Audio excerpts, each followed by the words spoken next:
Income tax क्या है? Income tax में टैक्स रेजिम्स कौन कौन सी हैं? न्यू टैक्स रेजिम कब लॉन्च हुई? कौन सी टैक्स रेजिम ऑप्ट करने में आपको बेनिफिट है? टैक्स रेजिम की ऑप्शन चेंज करने के लिए लास्ट डेट क्या है? टैक्स रेजिम चेंज करने के लिए फॉर्म कौन सा भरना पड़ता है? टैक्स रेजिम आप लाइफ में कितनी बार चेंज कर सकते हैं? कौन सी टैक्स रेजिम ऑप्ट करने पर आपको टैक्स पे करने में बेनिफिट है? और कौन सी टैक्स रेजिम में कौन कौन सी सेविंग्स का बेनिफिट मिलता है?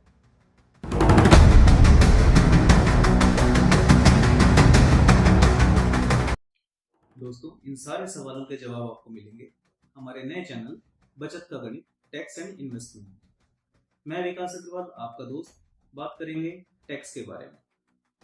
तो जैसा कि नाम से क्लियर है, इस चैनल के माध्यम से आपसे बात करेंगे हम पैसे के बारे में, पैसा बचाने के बारे में यानी इफेक्टिव टैक्स प्लानिंग, और पैसा बढ़ाने के बारे में यानी इफेक्टिव इन्वेस्टमेंट प्लानिंग। तो सबसे पहले बात करते हैं टैक्स की। हमारी इनकम का एक ऐसा हिस्सा जो हम सब देते हैं किसी न किसी रूप में, कोई डायरेक्ट टैक्स के रूप में, कोई इनडायरेक्ट टैक्स के रूप में।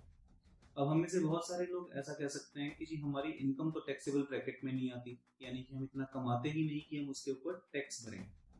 तो दोस्तों, वो है हमारी गलतफहमी। ये जो हम बात करते हैं इनकम टैक्स की बात करते हैं, जो हम इनकम के ऊपर देते हैं, वो है डायरेक्ट टैक्स। लेकिन अगर सरकार सिर्फ डायरेक्ट टैक्स के भरोसे बैठेगी तो सरकार चलेगी कैसे? ये देश चलेगा कैसे? तो सरकार हमसे डायरेक्ट टैक्स के साथ साथ इनडायरेक्ट टैक्स भी लेती है। Practically income tax collections are quite huge, but वो इतनी भी नहीं होती कि पूरे की पूरी बजट की प्लानिंग कर लें। यहाँ पर आता है जी इनडायरेक्ट टैक्स का रोल। तो जीएसटी, इनडायरेक्ट टैक्स है हमारा GST. Approximately total tax collection का 50 to 53% डायरेक्ट टैक्सेस से आता है, यानी कि इनकम टैक्स से आता है, जबकि बाकी का बचा हुआ 47 to 50% टैक्स कलेक्शन होता है इनडायरेक्ट टैक्सेस से। आप जो भी कुछ सामान बाजार से खरीदते हैं, अपने खाने पीने का सामान, कपड़े खरीदते हैं, या कोई ऐसे अपैरल्स जो भी आप यूज करने के प्रोडक्ट्स खरीदते हैं या सर्विसेज लेते हैं, जैसे आप जिम जाते हैं, किसी सीए के पास जाते हैं, सीए की सर्विसेज, उन सब के ऊपर एक टैक्स लगता है जिसको हम बोलते हैं GST, goods and services tax. तो आज यहाँ पर हम बात करेंगे इनकम टैक्स की। इनकम टैक्स में भी पर्टिकुलरली टैक्स रेजिम्स की। दोस्तों, इनकम टैक्स के अंदर लगभग हर साल गवर्नमेंट यूनियन बजट में कुछ ना कुछ चेंजेस, कुछ ना कुछ बदलाव लाती रहती है। जनरली ये चेंजेस होते हैं टैक्स स्लैब्स को लेकर, लिमिट्स ऑफ एग्जम्पशंस को लेकर, डिडक्शंस को लेकर, etcetera etcetera. But union budget 2020 में गवर्नमेंट इनकम टैक्स सिस्टम में एक ऐसा चेंज लेकर आई जिसने इनकम टैक्स के पूरे सिस्टम को ही बदल के रख दिया। Government introduce new tax regime from the financial year 2020-21। अभी तक सब लोग एक ही टैक्स रेजिम में अपनी इनकम टैक्स रिटर्न फाइल करते आ रहे थे, जिसे हम सब अब ओल्ड टैक्स रेजिम के नाम से जानते हैं। इस टैक्स रेजिम में काफी सारी डिडक्शंस अलाउड हैं, जो मोस्टली इन्वेस्टमेंट्स के थ्रू हमें टैक्स से छूट दिलाती हैं। ये ओल्ड टैक्स रेजिम एक टैक्स पेयर को मोटिवेट करता था सेविंग्स करने के लिए, जैसे PPF account, investment in life insurance schemes, NSCs, medical insurance, donations to various religious and political organisations. ठीक है, बच्चों की स्कूल फीस पे भी हमें इस टैक्स रेजिम में छूट मिला करती थी। फिर 2020 में आया न्यू टैक्स रेजिम। शुरू के 3 साल सरकार ने ओल्ड टैक्स रेजिम को ही डिफॉल्ट टैक्स रेजिम रखा। मतलब अगर हमें न्यू टैक्स रेजिम में टैक्स भरना होता था तो हमें न्यू टैक्स रेजिम को स्पेसिफिकली चूज करना पड़ता था। फिर 2023 में सरकार एक और अमेंडमेंट लेकर आई और न्यू टैक्स रेजिम को डिफॉल्ट टैक्स रेजिम बना दिया। दोस्तों, डिफॉल्ट टैक्स रेजिम से हमारा मतलब है, अगर आप ये स्पेसिफिकली डिक्लेयर नहीं करोगे कि आप ओल्ड टैक्स रेजिम में टैक्स भरना चाहते हैं या आईटीआर फाइल करना चाहते हैं, तो आपको by default new tax regime में ही आईटीआर फाइल करनी होगी। एक बेहद इंपॉर्टेंट चीज यहाँ ध्यान देने के लिए है कि आप ओल्ड टैक्स रेजिम किस टाइम चूज कर सकते हैं। ओल्ड टैक्स रेजिम आप चूज कर सकते हैं within due date of filing of your ITR. For example, आपकी आईटीआर फाइल करने की डेट है 31 जुलाई 2026, तो आप 31 जुलाई 2026 तक ही अपनी टैक्स रेजिम चेंज करना चूज कर सकते हो। अगर किसी भी कारण से आप अपनी आईटीआर भरने में लेट हो गए, एंड लेट अस से कि आपने 10 अगस्त 2026 को अपनी आईटीआर भरी, तो आपके पास टैक्स रेजिम चेंज करने का ऑप्शन नहीं रहेगा। तब आपको डिफॉल्ट रेजिम यानी कि न्यू टैक्स रेजिम में ही अपनी आईटीआर फाइल करनी पड़ेगी।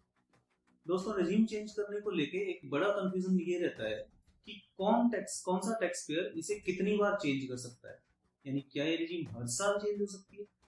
Then let me tell you guys, जिन लोगों की रिटर्न आईटीआर 1 या आईटीआर 2 में जाती है, यानी कि जिनकी सैलरी इनकम है, इंटरेस्ट इनकम है and other non business income है, वो लोग हर साल अपनी टैक्स रेजिम चेंज कर सकते हैं। हर साल उन्हें जिस टैक्स रेजिम में बेनिफिट हो उस टैक्स रेजिम में वो जा सकते हैं। अभी डिसीजन डिपेंड करता है इस चीज के ऊपर कि उन्होंने कितनी इन्वेस्टमेंट की है, ठीक है, कितना उनका एचआरए है, कितनी उन्होंने हाउसिंग लोन का प्रिंसिपल एंड इंटरेस्ट पे किया है। मतलब पूरी की पूरी टैक्स कैलकुलेशन करने के बाद जिसमें उनको टैक्स में बेनिफिट दिखता है, जो जिस रिजीम में टैक्स कम होता है, वो टैक्स रिजीम हम हर साल चेंज कर सकते हैं। अब बात करते हैं बिजनेसमैन की। एक बिजनेसमैन या प्रोफेशनल अपनी पूरी लाइफ टाइम में सिर्फ एक ही बार टैक्स रिजीम चेंज कर सकता है। मान लीजिए इस साल बिजनेसमैन को ये लगता है कि मुझे ओल्ड टैक्स रिजीम में बेनिफिट हो रहा है, अपनी डिफॉल्ट न्यू टैक्स रिजीम को छोड़कर वो ओल्ड टैक्स रिजीम ऑप्ट कर लेते हैं।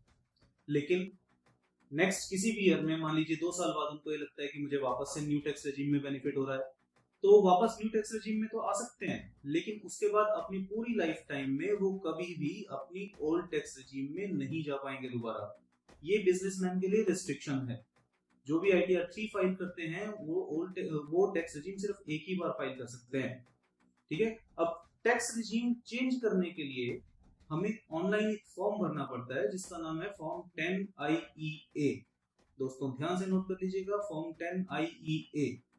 एक बार आपको फिर याद दिला दूं, जैसा कि मैं पहले भी बता चुका हूं, फॉर्म 10IEA भरने के लिए जो लास्ट डेट होती है वो होती है ऑन और before the last date to file your income tax return.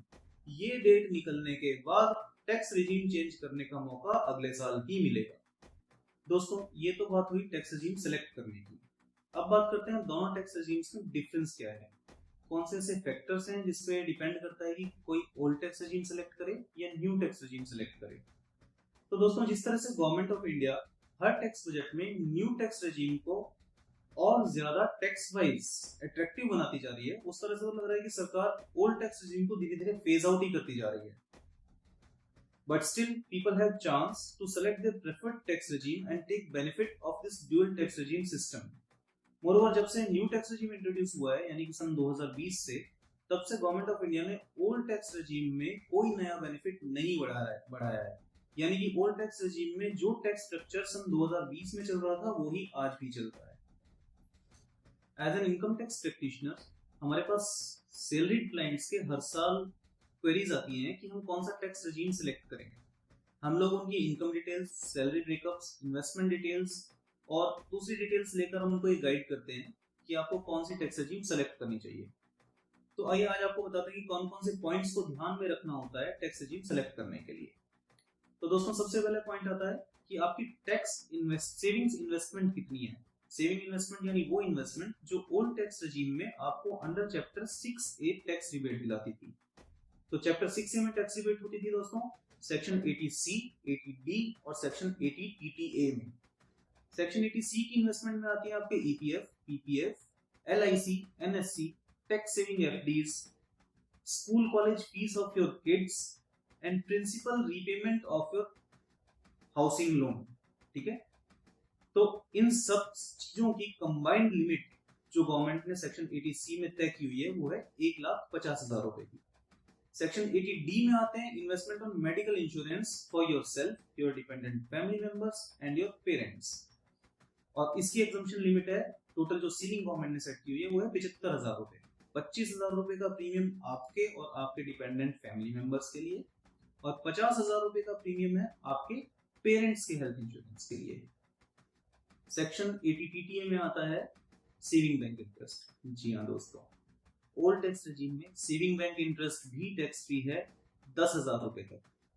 अगर 10,000 रुपए से ज्यादा आपका सेविंग बैंक इंटरेस्ट है तो 10,000 रुपए की छूट के बाद जो बचेगा वो आपका टैक्सेबल होता है। इन इन्वेस्टमेंट्स के अलावा ओल्ड रेजिम में सेक्शन 80CCD1 में न्यू पेंशन स्कीम में की गई इन्वेस्टमेंट 50,000 रुपए तक, वो भी आपको टैक्स की रिबेट दिलाती है। आपकी सैलरी का एक और पार्ट है जो ओल्ड टैक्स रेजिम में टैक्स रिबेट दिलाता है और वो है HRA। HRA को न्यू टैक्स रेजिम में टैक्सेबल कर दिया गया है। दोस्तों अगर आपके पास ये सारी डिडक्शंस और इन्वेस्टमेंट्स मौजूद हैं तो आपको ओल्ड टैक्स रेजिम में टैक्स कैलकुलेशन में काफी बेनिफिट मिल सकता है। आइए बात करते हैं न्यू टैक्स रेजिम की। गाइस ओल्ड टैक्स रेजिम में टैक्स कैलकुलेट करते समय हमें बहुत सारे डिडक्शंस का, बहुत सारी कैलकुलेशंस का, बहुत सारी बातों का ध्यान रखना पड़ता था, इन्वेस्टमेंट्स का ध्यान रखना पड़ता था। जबकि न्यू टैक्स रेजीम को गवर्नमेंट ने बिल्कुल सिंपल कर दिया, उसकी कैलकुलेशन एकदम सिंपल कर दी। आपकी जितनी भी इनकम है, which includes your salary income, interest income, house property income, business income, उन सब के ऊपर सीधा टैक्स कैलकुलेट होता है टैक्स स्लैब्स के हिसाब से, ठीक है। बट वेट, यहाँ पर एक पॉइंट है, कुछ डिडक्शंस ऐसी भी हैं जो हमें न्यू टैक्स रेजीम में भी अवेलेबल है। अगर आपके घर पर होम लोन चल रहा है और सेम उसी घर से रेंटल इनकम भी आ रही है, तो आपके होम लोन का इंटरेस्ट यानी कि लॉस फ्रॉम हाउस प्रॉपर्टी आपकी इनकम फ्रॉम हाउस प्रॉपर्टी यानी कि आपकी रेंटल इनकम में एडजस्ट हो जाएगी। ध्यान रखना कि जिस हाउस प्रॉपर्टी के ऊपर होम लोन चल रहा है, अगर सेम ही प्रॉपर्टी आपकी रेंटल इनकम दे रही है, तो ही ये आपकी loss from house property adjust होगा। अगर उस प्रॉपर्टी से रेंटल इनकम नहीं आ रहा, किसी दूसरी प्रॉपर्टी से रेंटल इनकम आ रहा है, तो आपको होम लोन के इंटरेस्ट का कोई बेनिफिट न्यू टैक्स रेजीम में नहीं मिलेगा। सेकंड डिडक्शन अवेलेबल है न्यू टैक्स रेजीम में, employer's contribution to new pension scheme. दोस्तों, ये employer's contribution to new pension scheme आपको ओल्ड रेजीम में भी अवेलेबल है और न्यू रेजीम में भी अवेलेबल है। अब एक चीज, अभी तक तो सारा कुछ ये लग रहा है ना कि सारी की सारी डिडक्शंस की छूट ओल्ड टैक्स रेजीम में मिल गई, न्यू टैक्स रेजीम में कोई भी डिडक्शन की एक्स्ट्रा छूट नहीं है। तो यहाँ पर दोस्तों एक छोटी सी छूट सरकार ने दी है एक्स्ट्रा। एक जो आपकी सैलरी है, सैलरी इनकम की standard deduction, old tax regime में आपकी स्टैंडर्ड डिडक्शन 50,000 रुपए की है और न्यू टैक्स रेजीम में आपकी सैलरी पे स्टैंडर्ड डिडक्शन 75,000 रुपए। दोस्तों, फाइनेंशियल ईयर 2025-26 के लिए गवर्नमेंट ने न्यू टैक्स रेजीम को के एग्जम्पशन स्लैब्स को और भी ज्यादा बढ़ा दिया है। अब 12 लाख रुपए तक की टैक्सेबल इनकम पे सेक्शन 87A की रिबेट देने के बाद आपका टैक्स जीरो बनता है। यानी कि कैलकुलेशन मोटा मोटी एक देखते हैं कि अगर आपकी salary income, interest income, rental income ये सब कुछ मिला के 12,75,000 रुपए तक बनती है, तब भी आपका टैक्स जीरो बनेगा। क्यों? क्योंकि आपको 75,000 रुपए की तो स्टैंडर्ड डिडक्शन मिल जाएगी और 12 लाख रुपए तक की इनकम पे आपको section 87A of income tax act के तहत पूरी की पूरी टैक्स रिबेट मिल जाएगी, ठीक है। अब डिसाइड करना है दोस्तों कि कौन सा टैक्स रेजीम आपके लिए बेटर है। सिंपल सी गाइडलाइंस आपके लिए हैं कि अगर आपके पास सेक्शन 80C, 80D की सारी डिडक्शंस अवेलेबल हैं, साथ ही साथ आपको HRA मिलता है सैलरी में, आपके पास हाउसिंग लोन का इंटरेस्ट भी है, आपने डोनेशंस भी की हुई हैं पॉलिटिकल एंड रिलीजियस ऑर्गेनाइजेशंस को, तो डेफिनेटली आपको ओल्ड टैक्स रेजीम में टैक्स कैलकुलेशन में बेनिफिट मिल सकता है। और अगर आपने ज्यादा इन्वेस्टमेंट नहीं की हुई, साथ में आपको कैलकुलेशन भी सिंपल चाहिए, तो आप न्यू टैक्स रेजीम की तरफ चाहिए, क्योंकि डेफिनेटली न्यू टैक्स रेजीम के अंदर टैक्स कैलकुलेशंस काफी सिंपल हैं। तो एक बात हमेशा ध्यान रखना दोस्तों कि टैक्स रेजीम सेलेक्ट करते समय दोनों टैक्स रेजीम्स में आपको अपना टैक्स कैलकुलेट करके देख लेना जरूरी है। कंपैरिजन ऑफ टैक्स लायबिलिटी ही आपको सही रेजीम चूज करने के लिए बेटर गाइड कर सकता है। तो दोस्तों, ये तो था आज के टैक्स रेजीम का गणित। नेक्स्ट टाइम फिर हाजिर होंगे एक नए गणित के साथ।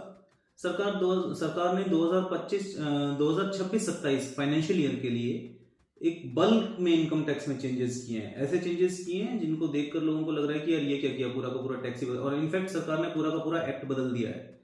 तो पिछले साल से इस साल में टैक्स कैलकुलेशंस में क्या क्या सरकार ने चेंजेस किए हैं, हमारा नेक्स्ट वीडियो इसी टॉपिक पर। आप सब इस वीडियो को शेयर करें, आगे बढ़ाएं, सब इंफॉर्मेशन का फायदा उठाएं और लोग भी फायदा उठाएं, इसलिए शेयर करना जरूरी है। नेक्स्ट टॉपिक, नेक्स्ट वीडियो आप किस टॉपिक पे चाहते हैं, ये भी हमें कमेंट सेक्शन में बताइए, जिससे हम उस टॉपिक पे भी वीडियो बनाकर। Thank you.